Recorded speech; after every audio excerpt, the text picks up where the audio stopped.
अस्सलामुअलैकुम एवरीवन, मैं हूं आसिया अली और मैं आप सबको वेलकम करती हूं आज की इस वीडियो में। आज मैं आप सबके लिए लेके आई हूं आलू की भुजिया की रेसिपी। ये भुजिया बहुत ही मज़े की बनती है और झटपट बनने वाली रेसिपी है। ये आलू की भुजिया आप दाल चावलों के साथ खा सकते हैं, हलवा पूरी के साथ खा सकते हैं और इसके अलावा इस आलू की भुजिया को आप भटूरों के साथ भी खा सकते हैं।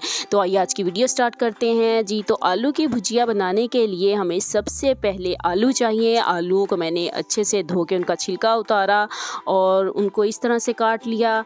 यहाँ पर आप देख सकते हैं, लेकिन आपको जैसी शेप में आलू काटने पसंद हो वैसे काट सकते हैं। यहाँ पर आप देख सकते हैं कि मैंने किस शेप में और कितने थिक और कितने थिन काटे हैं। यहाँ पर मैंने टमाटर लिए हैं 2 से 3 अदद दरमियाने साइज़ के और उनको इस तरह से काट लिया है। टमाटर यहाँ पर मैंने डाल दिया। टमाटर डालने के बाद अब हम इसमें 2 अदद कटे हुए प्याज ऐड करेंगे। प्याज़ों को मैंने स्लाइस में काट लिया है।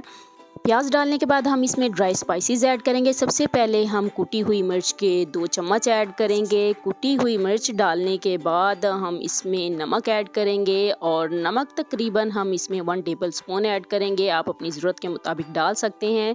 नमक डालने के बाद हम इसमें हल्दी डालेंगे और हल्दी का भी हम 1 स्पून ही डालेंगे। अब हम आलूओं में डाल देंगे 1/2 कप ऑयल का। आप अपनी ज़रूरत के मुताबिक ऑयल को कम या ज़्यादा कर सकते हैं जी। तो यहाँ पर आप देख सकते हैं ये बहुत ही झटपट और जल्दी बनने वाली डिश है।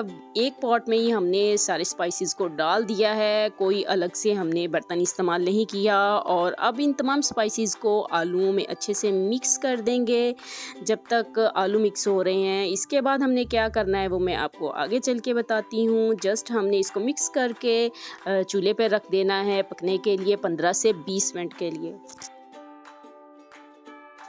चूल्हे पर रखने के बाद मैं इसमें 1/2 कप पानी ऐड कर दूंगी और यहाँ पर मैं पानी डाल रही हूँ। इसके बाद जी हम इसको 15 मिनट के लिए हल्की आंच पर छोड़ देंगे ताकि हमारे आलू गल जाएं अच्छे से। और यहाँ आप देख सकते हैं कि आलूओं की भुजिया पकना स्टार्ट हो चुकी है। अब इसका पानी हमने ड्राई कर लेना है और यहाँ पर आप देख सकते हैं काफ़ी हद तक हमारी जो आलू की भुजिया उसका पानी ड्राई हो चुका है। बाकी का भी ड्राई कर लेते हैं जी। तो यहाँ पर हमारी आलू की भुजिया रेडी हो चुकी है और मैंने इसको डिश आउट भी कर लिया है। तो आप बताएं मुझे कमेंट सेक्शन में कि आज की रेसिपी आपको कैसी लगी। इस वीडियो को लाइक कीजिएगा, शेयर कीजिएगा अपने फैमिली एंड फ्रेंड्स के साथ ताकि वो भी इस आलू की भुजिया को दाल चावलों, भटूरों और हलवा पूरी के साथ इंजॉय कर सकें। इसी के साथ मैं आप सबसे इजाज़त चाहती हूँ। जहाँ रहें खुश रहें, आबाद रहें, अपनी दुआ में मुझे याद रखिएगा। टेक केयर एंड अल्लाह हाफिज़।